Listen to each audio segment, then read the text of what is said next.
বাসুদেবায়। জয় শ্রীকৃষ্ণ। রাধে রাধে। শ্রীমদ্ ভগবদ্ গীতা এমন একমাত্র গ্রন্থ যা মানুষকে বেঁচে থাকার জন্য সঠিক দিশা দেখায়। ভগবদ্ গীতা জীবনে ধর্ম, কর্ম এবং প্রেমের পাঠ শেখায়। ভগবদ্ গীতার জ্ঞান মানব জীবন এবং জীবনের পরবর্তী জীবনের জন্য উপযোগী মনে করা হয়। গীতা হল সম্পূর্ণ জীবন দর্শন, আর যে ব্যক্তি একে যথাযথভাবে অনুসরণ করতে পারে সেই ব্যক্তি সর্বশ্রেষ্ঠ হয়। ভগবদ্ গীতায় মোট 18টি অধ্যায় এবং 700টি শ্লোক আছে, যা সবার পক্ষে প্রতিদিন পাঠ করা এবং উপলব্ধি করা সম্ভবপর হয় না। সেই জন্য আজকের অত্যন্ত গুরুত্বপূর্ণ এই ভিডিওতে আমরা ভগবদ্ গীতার 111টি উপলব্ধি নিয়ে কথা বলবো, যেটা জানার পর আপনি শ্রীমদ্ ভগবদ্ গীতার প্রকৃত অর্থ উপলব্ধি করতে পারবেন। তাই আপনি প্রতিদিন এই ভিডিওটি রাতে ঘুমানোর আগে বা সকালে ঘুম থেকে ওঠার পর শুনবেন। তাহলে চলুন এগোনো যাক পৃথিবীর সেই মহাজ্ঞানের ভাণ্ডারের দিকে, যা ভগবান শ্রীকৃষ্ণ স্বয়ং নিজের মুখে বলেছিলেন। শ্রীকৃষ্ণ বলেন, এই সংসার আমারই তৈরি মায়া দ্বারা আচ্ছন্ন। এই সংসার আমার দ্বারাই সৃষ্টি হয়েছে। আমি এই সংসারের পালনকর্তা, আবার আমি সবকিছুর বিনাশও করে থাকি। আমি অতীত, বর্তমান এবং ভবিষ্যতের সকল প্রাণীকে জানি, কিন্তু বাস্তবে আমাকে কেউই জানতে পারে না। ভগবান বলেন, যেমন প্রকাশের জ্যোতি অন্ধকারেও ঝলমল করে, একই রকমভাবে সত্যও ঝলমল করে। এই জন্য মনুষ্যকে সর্বদা সত্যের পথেই থাকা উচিত। মৃত্যু হলো একটি অটল সত্য, যাকে কখনোই পরিবর্তন করা সম্ভব নয়। যখন থেকে এই সংসারে নির্মাণ হয়েছে তখন থেকেই জন্ম ও মৃত্যুর চক্র ঘুরে চলেছে। যেভাবে মনুষ্য তার পুরাতন বস্ত্র পরিত্যাগ করে নতুন বস্ত্র পরিধান করে, একই রকমভাবে আত্মাও পুরাতন জীর্ণ শরীর পরিত্যাগ করে নতুন শরীর ধারণ করে। এটাই হলো প্রকৃতির নিয়ম। এই কঠিন সত্যকে মেনে নিয়ে ভয়মুক্ত হয়ে বর্তমানেই বাঁচা উচিত। নিজের মনের ভেতর থেকে খারাপ গুণগুলিকে পরিত্যাগ করার কথা বলা হয়েছে ভগবদ্ গীতায়। বলা হয়েছে, দম্ভ দর্পভিমানশ্চ ক্রোধ পারুষ্যমেব চ অজ্ঞানম চাভিজাতস্য পার্থ সম্পদমাসুরীম। অহংকার, রাগ, কঠোর বাণী এবং অজ্ঞানতা, এইসব থেকে মনুষ্যকে দূরে থাকা উচিত। সৎ গুণগুলিকে নিজের জীবনে ধারণ করা উচিত। এর ফলে জীবনে পরম শান্তির অনুভূতি হয়। শ্রীকৃষ্ণ আরও বললেন, ন হি জ্ঞানেন সদৃশং পবিত্রমিহ বিদ্যতে। অর্থাৎ এই সংসারে জ্ঞানের মতো পবিত্র আর কোনো কিছুই হতে পারে না। শ্রদ্ধাবান লভতে জ্ঞানম, অর্থাৎ জ্ঞানের প্রতি জিজ্ঞাসা থাকলেই জ্ঞান লাভ করা যায়।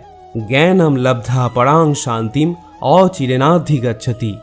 জীবনে শান্তি লাভ করার জন্য সাধনা নয়, বরং জ্ঞানের প্রয়োজন হয়।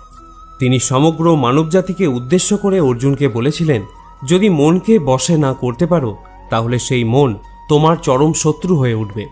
যদি সফল হতে চাও তাহলে ভয়কে জয় করো।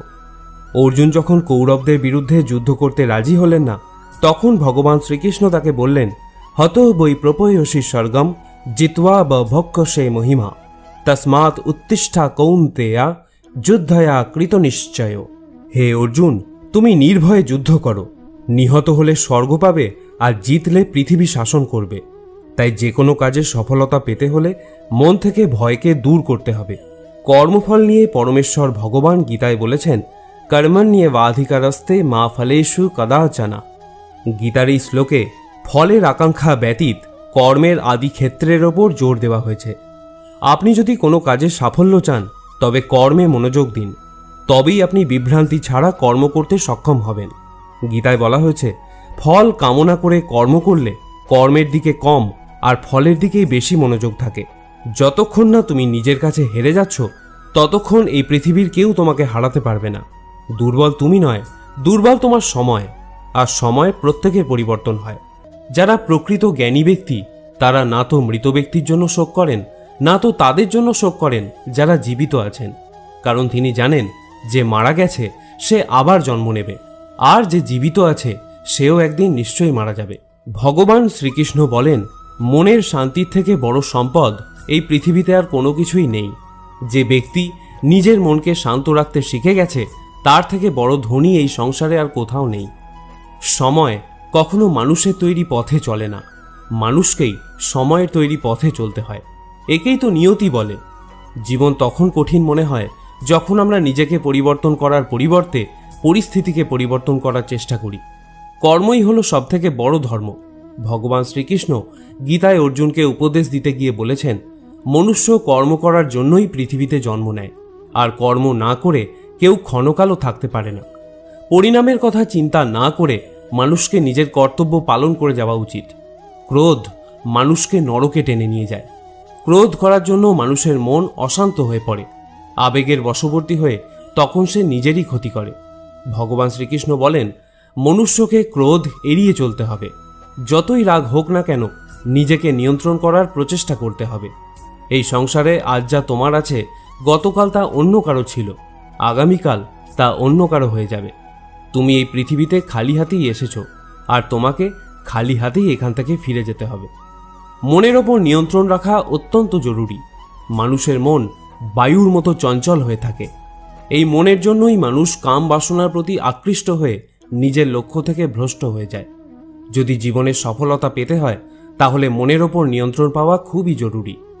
মনকে নিজের বশে করতে পারলে মস্তিষ্কে শক্তি কেন্দ্রীভূত হয় এবং তার জন্য কাজে সফলতা পাওয়ার সম্ভাবনা বৃদ্ধি পায়। গীতা আমাদের শেখায়, যে ব্যক্তি নিজের মনের ওপর নিয়ন্ত্রণ লাভ করেছে, তার মনে অপ্রয়োজনীয় চিন্তাভাবনা এবং কামনা বাসনা প্রবেশ করতে পারে না। সে অকারণ ইচ্ছা থেকেও নিজেকে দূরে রাখতে পারে, আর তার সাথে ব্যক্তি নিজের লক্ষ্যকেও খুব সহজেই জয় করে নিতে পারে। সদা সন্দেহকারী ব্যক্তি না তো এই জীবনে শান্তি পায়, না তো অন্য জীবনে। আর সেজন্যই তুমি সন্দেহের প্রবণতা থেকে দূরে থাকো। অধিক সন্দেহ করলে মনের সমস্ত শান্তি নষ্ট হয়ে যায়, আর ব্যক্তি ভ্রমের বশবর্তী হয়ে আপনজনদের সঙ্গে সব সম্পর্ক নষ্ট করে ফেলে। শরীরের সৌন্দর্য মনকে আকর্ষিত করে, কিন্তু স্বভাবের সৌন্দর্য হৃদয়কে আকর্ষণ করে। সেই জন্যই মনুষ্যের স্বভাব সর্বদা নির্মল হওয়া উচিত। কে কি করছে, কেন করছে এবং কিভাবে করছে, এসব থেকে যত দূরে থাকবে, ততই তুমি সুখে থাকবে। জীবনে আমরা কতটা ঠিক এবং কতটা ভুল, এটা মাত্র দুজনই জানে। একজন হলেন পরমাত্মা এবং দ্বিতীয়জন হল আমাদের অন্তরাত্মা। ভগবান শ্রীকৃষ্ণ বলেন, যে ব্যক্তির মধ্যে জ্ঞানের অভাব এবং ঈশ্বরে বিশ্বাসের অভাব থাকে, সেই ব্যক্তি জীবনে কখনো আনন্দ এবং সফলতা লাভ করতে পারে না। মানুষের দুঃখের প্রধান কারণই হল তার মোহ। যে যত বেশি মোহ করবে, সে তত বেশি দুঃখও ভোগ করবে। তোমার আফসোস তোমার অতীতকে পরিবর্তন করতে পারবে না, আবার তোমার দুশ্চিন্তা তোমার ভবিষ্যৎকেও পরিবর্তন করতে পারবে না। সেই জন্যই বর্তমানের আনন্দ উপভোগ করাই সব থেকে সুখের। শ্রীকৃষ্ণ আরও বলেন, যে তোমার পাশে থাকে তুমিও তার পাশে সবসময় থেকো, আর যে তোমার সাথে প্রতারণা করে তাকে তুমি ত্যাগ করো। যে স্থানে তোমার কোনো সম্মান নেই, সেখানে কখনোই যাওয়া উচিত নয়, কারণ এটা করলে লোক তোমাকে বোকা এবং দুর্বল ভাববে। ক্রোধোদ্ভবতি সম্মোহ, স্মৃতিভ্রংশ বুদ্ধির নাশ, বুদ্ধি নাশত্ব প্রাণস্বতী। গীতার এই শ্লোকটি বলে, যে কোনো কাজের সাফল্যের জন্য মনের প্রশান্তির প্রয়োজন হয়। ভগবান শ্রীকৃষ্ণ বলেন, রাগ বুদ্ধিকে ধ্বংস করে ব্যক্তিকে মূর্খ করে তোলে। একজন মূর্খ ব্যক্তি নিজেকে ধ্বংস করে। এমতাবস্থায় যে কোনো কাজের সফলতার জন্য ক্রোধ ত্যাগ করা অতি আবশ্যক। যে কখনো জীবনের সংকটে পড়েনি, সে কখনো নিজের শক্তির সম্পর্কে জানতে পারে না। যে অন্যের দুঃখকে অনুভব করতে পারে, যার মনে দয়া আছে, যারা মন থেকে শুদ্ধ, সে এই পৃথিবীর জন্ম মৃত্যু চক্র থেকে মুক্ত হয়ে যায়। ভগবদ গীতার একটি বড় শিক্ষা হলো এই, যে কাউকে কিছু দিয়ে কখনো অহংকার করা উচিত নয়। কে বলতে পারে তুমি তাকে সেটা দিচ্ছ নাকি পূর্বজন্মের ঋণ পরিশোধ করছো? যেসব ব্যক্তিরা অহংকারী হয়, তাদের বংশ, বৈভব এবং প্রতিষ্ঠা তিনটেই চলে যায়। যদি বিশ্বাস না হয়, তাহলে রাবণ, কৌরব এবং কংসকে দেখো, যারা অতিরিক্ত অহংকারের কারণে নিজেদেরকেই ধ্বংস করেছিল। যদি কাউকে বিশ্বাস করতে হয়, তাহলে তার কথায় নয়, তার ব্যবহার দেখো। অতিরিক্ত রাগের সময় কিছুটা চুপ থাকলে এবং ভুলের সময় কিছুটা মাথা নত করলে জীবন আরও সহজ হয়ে ওঠে। ভগবান বলেন, যে ব্যক্তি আমাকে জেনে যায়, সে এই কষ্টে ভরা পৃথিবীর জন্ম মৃত্যুর চক্র থেকে মুক্তি পেয়ে যায়। যে ব্যক্তি ভগবদ্গীতা পড়ে এবং তাকে অনুসরণ করে, তার জীবন থেকে সমস্ত দুষ্কর্মের প্রভাব নষ্ট হয়ে যায়। যা তোমার ভাগ্যে আছে তা দৌড়ে তোমার কাছে আসবে, আর যা তোমার ভাগ্যে নেই তা এসেও আবার চলে যাবে। ঝড় যেমন নদীতে থাকা নৌকোকে পথভ্রষ্ট করে দেয়, সেরকমই বাসনা মানুষের বুদ্ধিকে ভ্রষ্ট করে দেয়। যে মানুষ সুখ দুঃখে মান অপমানে শান্ত থাকতে পারে, সেই মানুষ আমার অতি প্রিয়। বুদ্ধিমান ব্যক্তি যখন সম্বন্ধ রাখা বন্ধ করে দেয়, তখন বুঝে নেওয়া উচিত যে তার আত্মসম্মানে কোথাও না কোথাও আঘাত লেগেছে। মানুষ এই জন্য দুঃখী নয় যে সে ঈশ্বরের অস্তিত্বকে বিশ্বাস করে না। মানুষ এই জন্য দুঃখী কারণ সে ঈশ্বরের জ্ঞানকে বিশ্বাস করে না। সময় এলে সবকিছুই পাওয়া যায়। সময়ের আগে কোনো কিছু পাওয়ার ইচ্ছাই দুঃখের প্রধান কারণ হয়ে দাঁড়ায়। যারা প্রেমকে জঘন্য বলেন তারা মূর্খ। এই জগৎ প্রেম দিয়েই তৈরি হয়েছে। প্রেমই হলো এই জগতের মেরুদণ্ড। মনুষ্য তার বিশ্বাস এবং চিন্তাভাবনা দ্বারাই তৈরি হয়। যার মনের চিন্তাভাবনা যেমন হয় সেই মানুষ সেরকমই তৈরি হয়। এই সংসারে ভাগ্যের থেকে বেশি এবং সময়ের থেকে আগে না তো কেউ কিছু পেয়েছে আর না কখনো পাবে। মুখ থেকে বেরোনো কথার মধ্যে সংযম থাকা অত্যন্ত জরুরি, কারণ মুখের কথা একজনকে যা আঘাত দিতে পারে সেই আঘাতের ক্ষত কোনোদিন পূরণ করা যায় না। শ্রীকৃষ্ণ বলেন, ধর্মের জন্য লড়াই করতে শেখো, অধর্মের শত্রু হতে শেখো এবং যারা তোমার আপন তাদের জন্য ত্যাগ করতে শেখো। সত্য সর্বদা জলে ভাসমান তেলের মতো হয়। তুমি যতই মিথ্যার জল ঢালো, সত্য সর্বদা ওপরেই থাকবে। জীবনের একটি অমূল্য শিক্ষা, খুব আনন্দের সময় কারোর কাছে কোনো প্রতিজ্ঞা করো না। খুব রাগের সময় কাউকে উত্তর দিও না। আবার যখন খুব দুঃখ হবে তখন কোনো সিদ্ধান্ত নিও না। যদি কোনো মনুষ্য সমগ্র জগৎকে জেনে যায়, সমগ্র সংসারকে জেনে যায়, কিন্তু সে নিজেকে না জানতে পারে, তাহলেও সেই মানুষ নির্বোধ থেকে যায়। যদি কেউ তোমাকে প্রত্যাখ্যান করে তাহলে দুঃখ করো না, কারণ বাস্তবে সে তোমার মূল্য বোঝেনি। যে সম্পর্ক তোমাকে কাঁদিয়ে দেয় সেই সম্পর্কে থেকে গভীর সম্পর্ক আর কোনো কিছুই হয় না। আর যে সম্পর্ক তোমাকে কাঁদার জন্য ছেড়ে দেয় তার থেকে দুর্বল আর কোনো সম্পর্ক হয় না। সর্বদা শান্ত থাকতে শেখো, তাহলেই তুমি নিজেকে মজবুত অনুভব করবে। উত্তপ্ত লোহাকে গরম অবস্থায় যে কোনো রূপে পরিবর্তন করা যায়, কিন্তু ঠান্ডা হয়ে গেলে সেই লোহাই অনেক বেশি মজবুত হয়ে যায়। একজন জ্ঞানী ব্যক্তি হলো সেই যে অন্যকে দেখে এবং তার থেকে শিক্ষা লাভ করে, কিন্তু তাকে কখনো ঈর্ষা করে না। এই পৃথিবীতে কেউ কারোর আপন হয় না। মৃতদেহকে শ্মশানে নিয়ে যাওয়ার পর আপনজনরাই জিজ্ঞাসা করে আর কতক্ষণ সময় লাগবে। জীবনে দুঃখ পাওয়াও জরুরি, না হলে সুখের গুরুত্ব অনুভব করা যায় না। এই পৃথিবীতে একমাত্র মাতা এবং পিতাই হলেন দুজন ব্যক্তি যারা সর্বদা চান যেন তার সন্তান তাদের থেকে উন্নতি করে। সময়, বন্ধু এবং সম্পর্ক হলো এই তিন জিনিস যা আমরা বিনামূল্যে পাই, কিন্তু এদের মূল্য আমরা তখন বুঝতে পারি যখন কোনো একটি আমাদের জীবন থেকে হারিয়ে যায়। জীবনে কিছু দুঃখ আমাদের এমনও থাকে যা আমাদের বাঁচতে দেয় না, আবার জীবনে কিছু কর্তব্যও এমন থাকে যা আমাদের মরতে দেয় না। তুমি যত ইচ্ছা ভালো কাজ করে নাও, তোমার প্রশংসা একমাত্র শ্মশানেই হবে। যদি তুমি কোনো ব্যক্তিকে একবার ক্ষমা করে দাও তাহলে তুমি জ্ঞানী, যদি দ্বিতীয়বার ক্ষমা করে দাও তাহলে তুমি নরম মনের মানুষ, কিন্তু যদি তুমি সেই ব্যক্তিকে তৃতীয়বারও ক্ষমা করে দাও তাহলে তুমি এই দুনিয়ার সবথেকে বড় মূর্খ। এই জীবনের সবথেকে দামি জিনিস হলো তোমার বর্তমান। যদি এটা একবার হারিয়ে যায়, পুরো দুনিয়ার সম্পত্তি দিয়েও এটাকে তুমি আর ফিরিয়ে আনতে পারবে না। ঈশ্বরের কাছে কোনো কিছু চাওয়ার পর যদি না পাও তাহলে ঈশ্বরের ওপর রাগ করো না, কারণ ঈশ্বর তোমাকে সেটা দেয় না যেটা তোমার ভালো লাগে। ঈশ্বর তোমাকে সেটা দেয় যেটা তোমার জন্য ভালো। প্রেম সর্বদা ক্ষমা চাইতে পছন্দ করে, কিন্তু অহংকার ক্ষমা চাওয়াতে পছন্দ করে। ভগবান শ্রীকৃষ্ণ বলেন, তোমার নাম নয়, কর্মই তোমার আসল পরিচয়। তার কারণ এক নামের হাজার মানুষ আছে, তাদের নাম এক হলেও কর্ম ভিন্ন হয়, আর সেটাই তাদের আসল পরিচয়। হাজারটা ভালো কথার মধ্যেও লোক তোমার খারাপ কথাটাকেই মনে রাখবে, তাই লোক কি বলছে তাতে মনোযোগ দিও না। যতটা সম্ভব নিশ্চুপ থাকাই শ্রেয়, কারণ মানুষের পাপের জন্ম তার মুখের কথা থেকেই প্রথম শুরু হয়। কারোর সাথে ছলনা করা বা ঠকানো হলো একটা ঋণের মতো, যা অন্য কারোর কাছে তোমাকে পরিশোধ করতেই হবে। আজ তুমি একজনকে ঠকাবে, আগামীকাল তার পরিণাম তুমি অন্য কারোর কাছ থেকে অবশ্যই পাবে। যদি তোমার দৃষ্টি সত্যিই ভালো হয় তাহলেই একমাত্র তুমি নিজের দোষ এবং অন্যের গুণগুলিই খুঁজে পাবে।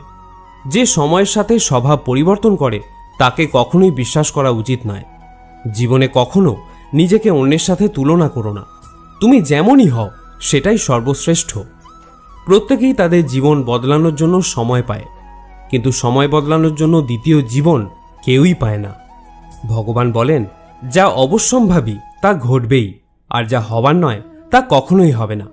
এরকম বিচার যার মনে থাকে তাকে দুশ্চিন্তা কখনোই পীড়া দেয় না। ভালো উদ্দেশ্য নিয়ে যে কাজ করা হয় তা কখনোই ব্যর্থ হয় না, আর তার ফলও তুমি একদিন নিশ্চয়ই পাবে। জীবনের সবথেকে বড় ভুল হলো সেটাই, যেটা থেকে আমরা কিছু শিখতে পারি না।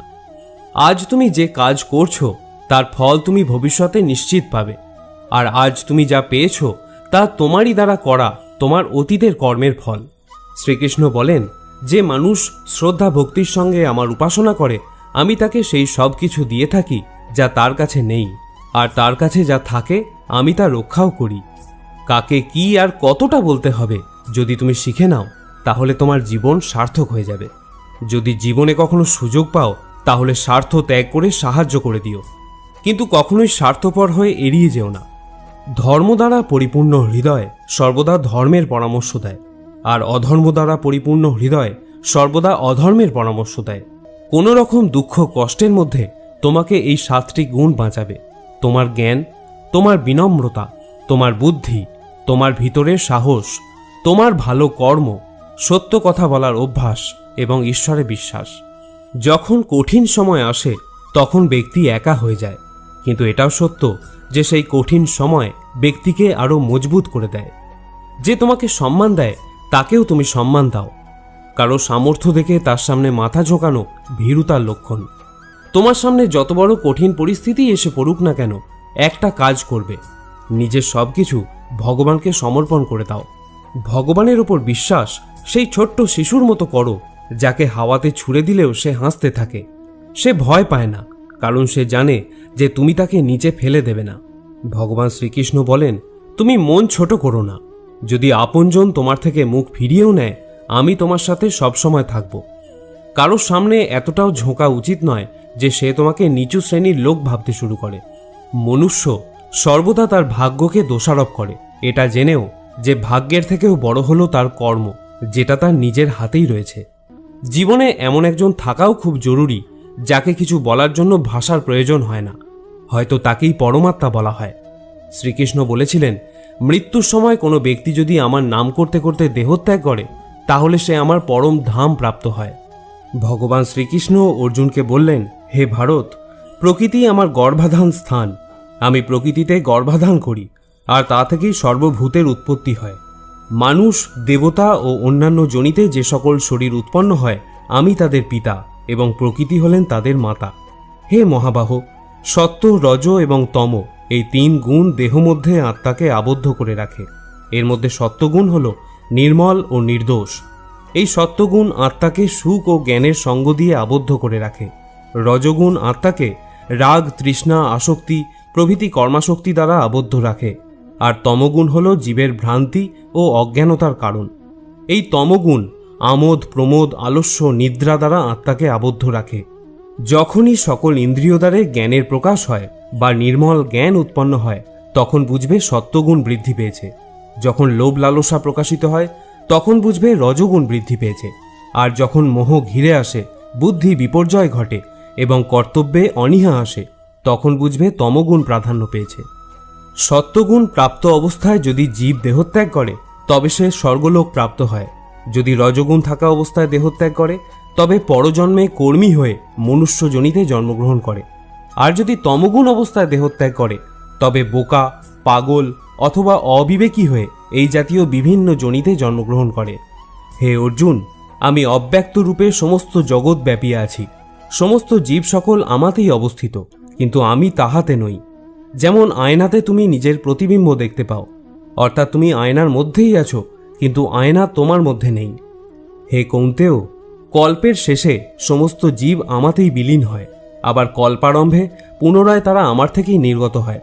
আমি নিজ প্রকৃতিকে নিজের বশে রেখে নিজ নিজ কর্ম নিমিত্তে স্বভাব অনুযায়ী জীবগণকে বারবার সৃষ্টি করে থাকি। আমার অধিষ্ঠানের জন্যই এই জগৎ প্রসব হয়, এই জন্যই জগৎ বারবার উৎপন্ন হয়। হে কৌন্তেয়, যারা অন্য দেবতায় ভক্তিযুক্ত হয়ে পূজা করে তারাও আমাকেই পূজা করে, কিন্তু তারা শাস্ত্রবিধি অমান্য করে। আমি সর্বযজ্ঞের ফলদাতা ও ভোক্তা এই তত্ত্ব জানে না বলেই তারা পুনরায় সংসারে পতিত হয়। যারা দেবগণের পূজা করেন তারা দেবলোক, যারা পিতৃগণের পূজা করেন তারা পিতৃলোক, যারা যক্ষ রক্ষাদিগের পূজা করেন তারা ভূতলোক প্রাপ্ত হন, কিন্তু যারা আমার ভজনা করেন তারা আমাকেই প্রাপ্ত হন। যিনি আমাকে পত্র, পুষ্প, ফল, জল ইত্যাদি ভক্তিপূর্বক দান করেন, আমি সেই ভক্তের উপহার গ্রহণ করে থাকি। ভগবান শ্রীকৃষ্ণ দেহের সঙ্গে আত্মার সম্পর্ককে খুব সুন্দরভাবে ভগবদ্ গীতায় তুলে ধরেছেন। জীবের মূল সত্তা কি, দেহের সাথেই বা আত্মার সম্পর্ক কি, আত্মার স্বরূপ কি, এই সকল জটিল বিষয়বস্তু খুব সূক্ষ্মভাবে ভগবান শ্রীকৃষ্ণ গীতায় তুলে ধরেছেন আমাদের মূল সত্তাকে অবগত করার মানসে। প্রথমেই আত্মার স্বরূপ সম্পর্কে ভগবান ধারণা দিচ্ছেন, অন্তবন্তু ইমে দেহা নিত্য শক্তা শরীরিণ অনাসীন প্রমেয়স্য তস্মাৎ যুদ্ধস্য ভারত। আত্মা যে দেহকে আশ্রয় করে অবস্থান করেন সেই দেহ নশ্বর বলে কথিত হয়েছে, কিন্তু আত্মা হলো অবিনশ্বর। তাহলে এখন এই প্রশ্নের উত্তর খুঁজতে হবে যে আমি আসলে কে? দেহটা যদি নশ্বরই হয় তাহলে তো তার ধ্বংস অনিবার্য। তাহলে আমি ধ্বংস হয়ে গেলে কর্মফলের ভোগটা কার? এই প্রশ্নের উত্তরটা কিন্তু ভগবানের এই শ্লোকে স্পষ্টভাবেই প্রতীয়মান হয়। দেহটা যেহেতু নশ্বর তাই এই দেহটা আমি নই, যেহেতু আত্মা অবিনশ্বর ও নিত্য তাই আত্মাটাই হচ্ছে আমি। আমার মূল সত্তা হলো আমি এক আত্মা যে একটি দেহকে আশ্রয় করে আছি। দেহটা আত্মার একটি আবরণ মাত্র, যেটা ভগবান আরও স্পষ্ট করে বলেছেন, বাসাংসি জীর্ণানি যথা বিহায় নবানি গৃহ্ণাতি নরপরাণি তথা শরীরানি বিহায় জীর্ণান্ন ন্যান্নি সংজাতি নবানি দেহি। যেরকম মনুষ্য তার পুরাতন বস্ত্রগুলি ত্যাগ করে নতুন বস্ত্র ধারণ করে, সেইরূপ জীবাত্মাও পুরাতন শরীর ত্যাগ করে নতুন দেহ ধারণ করে। বর্তমানে আমি এই দেহকে আশ্রয় করে আছি, আবার কোনো এক সময় পুরাতন বস্ত্রের মতোই এই দেহকে পরিত্যাগ করে কর্মফল অনুযায়ী নতুন একটি দেহ আমি ধারণ করব। এটাই হলো প্রকৃতির বিধান। এখানে কিন্তু ভগবান আমাদের জীবাত্মা বলে সম্বোধন করেছেন। এর মানে হলো আমি হলাম আত্মা, তবে জীবাত্মা।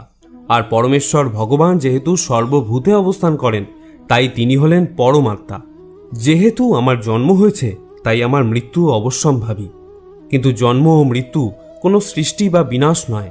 গীতার ভাষায় এটা দেহ পরিবর্তন করার একটা নিয়ম মাত্র। জাতস্য হি ধ্রুব মৃত্যু ধ্রুবম জন্ম মৃতস্য চ তস্মাৎ পরিহার্য অর্থে নতম সচিতুম অর্হসি। যার জন্ম হয়েছে তার মৃত্যু নিশ্চিত, আবার যার মৃত্যু হয়েছে তার জন্ম হওয়াও নিশ্চিত। সুতরাং যা অবশ্যম্ভাবী তার জন্য আমাদের শোক করা উচিত নয়। এটি হলো ভগবদ্ গীতার সবথেকে বড় উপলব্ধি। যারা এই শরীরকে সর্বস্ব বলে মনে করেন তারাই কেবল দুঃখ ভোগ করেন, কিন্তু যারা জানেন এই শরীরটা আমি নই, আমি জীবাত্মা, আমার বিনাশ নেই, তারা কখনো কোনো কষ্টে ব্যথিত হন না বা অধিক আনন্দে প্রভাবিতও হন না। বিষয় চিন্তা করতে করতে মানুষের তাতে আসক্তি জন্মায়। আসক্তি থেকে কামনা, কামনা থেকে ক্রোধ, ক্রোধ থেকে মোহ, মোহ থেকে স্মৃতিভ্রংশ, স্মৃতিভ্রংশ থেকে বুদ্ধিনাশ, আর বুদ্ধিনাশ হলেই বিনাশ ঘটে। কিন্তু যার ইন্দ্রিয় প্রসন্ন চিত্ত এবং বুদ্ধি ঈশ্বরে স্থিত, তিনি অমৃত লাভ করেন। আর যিনি অযুক্ত, যার চিত্ত ঈশ্বরে সমাহিত নয়, তার আত্মা বিষয়ক বুদ্ধিও হয় না। যার আত্মা বিষয়ক বুদ্ধি চিন্তা নেই তার শান্তিও নেই। আর যার শান্তি নেই তার সুখ কোথায়? আমাদের মন সকল ইন্দ্রিয়কে পরিচালনা করে। যখন ইন্দ্রিয় সকল মনের অধীন এবং প্রজ্ঞাবান, যার ইন্দ্রিয় সকল বিষয় থেকে নিবৃত হয়েছে তার প্রজ্ঞা প্রতিষ্ঠিত হয়েছে বলে জানবে। যেমন নদীর জল সমুদ্রে প্রবেশ করে বিলীন হয়ে যায়, তেমনি আত্মাবান ব্যক্তিতে বিষয় সকল প্রবেশ করলেও তাতে চিত্ত বিক্ষিপ্ত না হয়ে স্থির থাকে। এইরূপ স্থির আত্মাবান ব্যক্তি শান্তি লাভ করে। কিন্তু যিনি ভোগ কামনা করেন তিনি শান্তি পান না। যে ব্যক্তি সমস্ত কামনা ত্যাগ করে নিষ্প্রিয় হয়ে বিচরণ করেন, যিনি মমতাশূন্য এবং অহংকার শূন্য, তিনিই শান্তিপ্রাপ্ত হন। হে পার্থ, এই স্থিতিপ্রজ্ঞ অবস্থাই হল ব্রাহ্মী স্থিতি। এই অবস্থা প্রাপ্ত হলেই জীবের আর মোহ থাকে না। মৃত্যুকালেও এই অবস্থা বিদ্যমান থাকায় তিনি ব্রহ্মে লীন হন, অর্থাৎ তিনি মোক্ষ লাভ করেন। তৃতীয় অধ্যায়ে অর্জুনের প্রশ্নের উত্তরে শ্রী ভগবান কর্মযোগের অবতারণা করেছেন। এখানেও নিষ্কাম কর্মের উপায়রূপে প্রথমে আত্মাতে সন্তুষ্ট, আত্মারাম জ্ঞানীর ভাবানুযায়ী ফলাশক্তি বর্জন করে কর্ম করার উপদেশ দিলেন। তারপর অহংকার বর্জিত নির্লিপ্ত বুদ্ধিতে কর্ম করার উপদেশ দিলেন। তিনি বলছেন, ময়ি সর্বাণি কর্মাণি সংন্য সাধ্যাত্ম চেতসা, অর্থাৎ বিবেক বুদ্ধি দ্বারা আমাদের সমস্ত কর্ম সমর্পণ করো। এখানেও শ্রী ভগবান কর্মযোগের সহজ পন্থা স্পষ্ট করে নির্দেশ করে দিচ্ছেন। ঈশ্বরের সমস্ত কর্ম সমর্পণ করতে হবে আমাদের, তাহলে সেই কর্মের ফল আর আমাদের উপর বর্তাবে না। ঈশ্বর তার অনন্ত কৃপাগুণে আমাদের সমস্ত কর্মভোগ কাটিয়ে মোক্ষের অধিকারী করে দেবেন। এরপর 4র্থ অধ্যায়ে ভগবান তার করুণার পরাকাষ্ঠা প্রকাশ করে প্রতিজ্ঞা করছেন, যে যথা মাং প্রপদ্যন্তে তাঙস তথৈব ভজামহম, অর্থাৎ যে যেখানে যেভাবে যে অবস্থায় আমার শরণ নেয় তাকে সেইখানে সেইভাবে সেই অবস্থায় আমি অনুগ্রহ করে থাকি। যে বিষয় কামনা করে তাকে আমি কাম্য বস্তু প্রদান করে থাকি। যে মোক্ষ কামনা করে তাকে আমি মোক্ষ ফল প্রদান করি। যে ভক্তি প্রার্থনা করে তাকে আমি ভক্তি প্রদান করি। আমাদের জীবনের সবথেকে কটু সত্য হলো এটি যে আমরা সর্বদা সুখের জন্য চেষ্টা করি কিন্তু আমরা দুঃখ পাই। আমরা প্রেম কামনা করি কিন্তু আমরা হতাশার সাথে মিলিত হই। আমরা জীবন কামনা করি কিন্তু আমরা জানি যে আমরা প্রত্যেক মুহূর্তে মৃত্যুর দিকে এগিয়ে যাচ্ছি। প্রত্যেক ব্যক্তি সুখ লাভের জন্য ফলপ্রসূ কাজে নিয়োজিত থাকে কিন্তু তৃপ্তি পায় না। পরিবর্তে এই ক্রিয়াকলাপগুলি কেবল দুঃখকে আরও বাড়িয়েই তোলে। ফলে এই পৃথিবীতে কার্যত সবাই অসুখী। কেউ কেউ নিজের শরীর ও মনের দুঃখে ভোগে, অন্যরা তাদের পরিবারের সদস্য এবং আত্মীয়দের দ্বারা যন্ত্রণা প্রাপ্ত হয়। কেউ কেউ ধনসম্পদের অভাব এবং জীবনের প্রয়োজনীয় জিনিসপত্রের ঘাটতিতে ভুগছেন। বস্তুগত মানসিকতার লোকেরা জানে যে তারা অসুখী, কিন্তু তারা মনে করে যে তাদের সামনে থাকা অন্যরা সবাই সুখী এবং তাই তারা বস্তুগত বৃদ্ধির জন্য ছুটতে থাকে। এই অন্ধ সাধনা চলে বহুকাল যাবৎ, তবুও সুখের দেখা নেই।